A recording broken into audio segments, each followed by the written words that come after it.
পরিষেবা নেই, শুধু টাকা খাওয়া, ছুঁড়ে ফেলে দেব। নেতা মন্ত্রী বিধায়ক এমনকি পুলিশের বিরুদ্ধে রীতিমতো বিস্ফোরক মমতা ব্যানার্জি।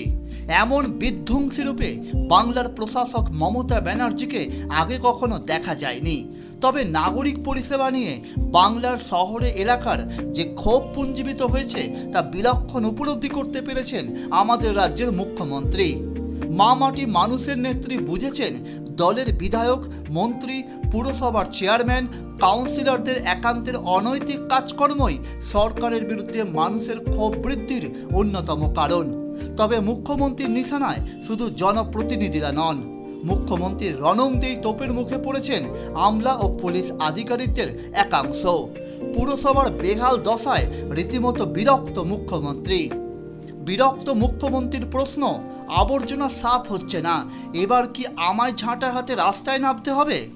টাকা খেয়ে লোক বসানো এবং বেহাল পরিষেবা নিয়ে মুখ্যমন্ত্রীর তীরে বিদ্ধ হয়েছেন বিধাননগরের বিধায়ক তথা দমকল মন্ত্রী সুজিত বসু, মন্ত্রী অরূপ রায়, শিলিগুড়ির মেয়র গৌতম দেব, বিধাননগরের মেয়র কৃষ্ণা চক্রবর্তী, কোচবিহার পুরসভার চেয়ারম্যান রবীন্দ্রনাথ ঘোষ এবং হাওড়ার 3 বিধায়ক। অগ্নিকন্যা মমতা ব্যানার্জির স্পষ্ট হুঁশিয়ারি, সরু সুতোর মতো পিলারের ওপর বেআইনি নির্মাণ হচ্ছে, যেখানে সেখানে জবরদখল চলছে, ফুটপাত দখল হচ্ছে, এইসব আর বরদাস্ত করব না। মুখ্যমন্ত্রীর স্পষ্ট বার্তা, ভালো জামা কাপড় পরব, গাড়ি চড়ব, ভালো রেস্তোরাঁয় খাবো, খান, কিন্তু নিজের কাজের যে জায়গা, পুরসভা, ওয়ার্ড, এলাকা, তার তো যত্ন নেবেন। কাউকে পোষার জন্য এখানে আসেনি, দায়বদ্ধতা শুধু মানুষের প্রতি। কারো কারো অভ্যাস হয়ে গেছে আইসি হলে যতটা পারি ইনকাম করে নি, এসডিও হলে একটা সঞ্চয় করে নি, ডিএম যে কদিন থাকবো সঞ্চয় করে নি, দেশে পাঠিয়ে দিই। এগুলো অনেক হয়েছে, আর করবেন না প্লিজ। এবার কিন্তু বড্ড চোখে লাগছে। সলমেক আমার লজ্জা লাগছে। রাজারহাটেও শুরু হয়েছে এনক্রোচমেন্ট। সল্লেকেও ইচ্ছা মতো সুজিত বোস লোক বসাচ্ছে কম্পিটিশন করে।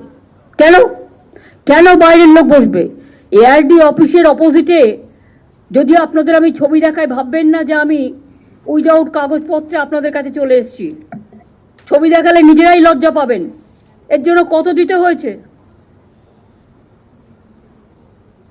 একদম পুরো এআরডি অফিসের সামনে সব এনক্রোচমেন্ট হয়ে গেছে। একটা করে তিপ্পল লাগাচ্ছে, একটা করে বসে হচ্ছে, একটা করে তিপ্পল লাগাচ্ছে, একটা করে বসে পড়ছে। কেন? ওয়াই? আমি জানতে চাই কত টাকার বিনিময়ে কারা নিয়েছে টাকা? কেন সল্টলেক কর্পোরেশনের কাউন্সিলররা কাজ করে না? তারা তো ইলেক্টেড বডি, কেন কাজ করে না আমি জিজ্ঞেস করছি। রাস্তা ঝাড় দেয় না, এবার কি আমাকে রাস্তা ঝাড় দিতে বেরোতে হবে? শুধু কি ওপরের দিকে তাকালেই হবে? নিচের দিকে তাকাতে হবে না? এলাকার লাইট দেখে না, রোড দেখে না, জল দেখে না, মানুষের প্রবলেম দেখে না? এখন দেখার মুখ্যমন্ত্রীর এই হুঁশিয়ারি জনমানুষের কতটা সহায়ক হয়। সায়নদের রিপোর্ট, টার্গেট নিউজ, কলকাতা।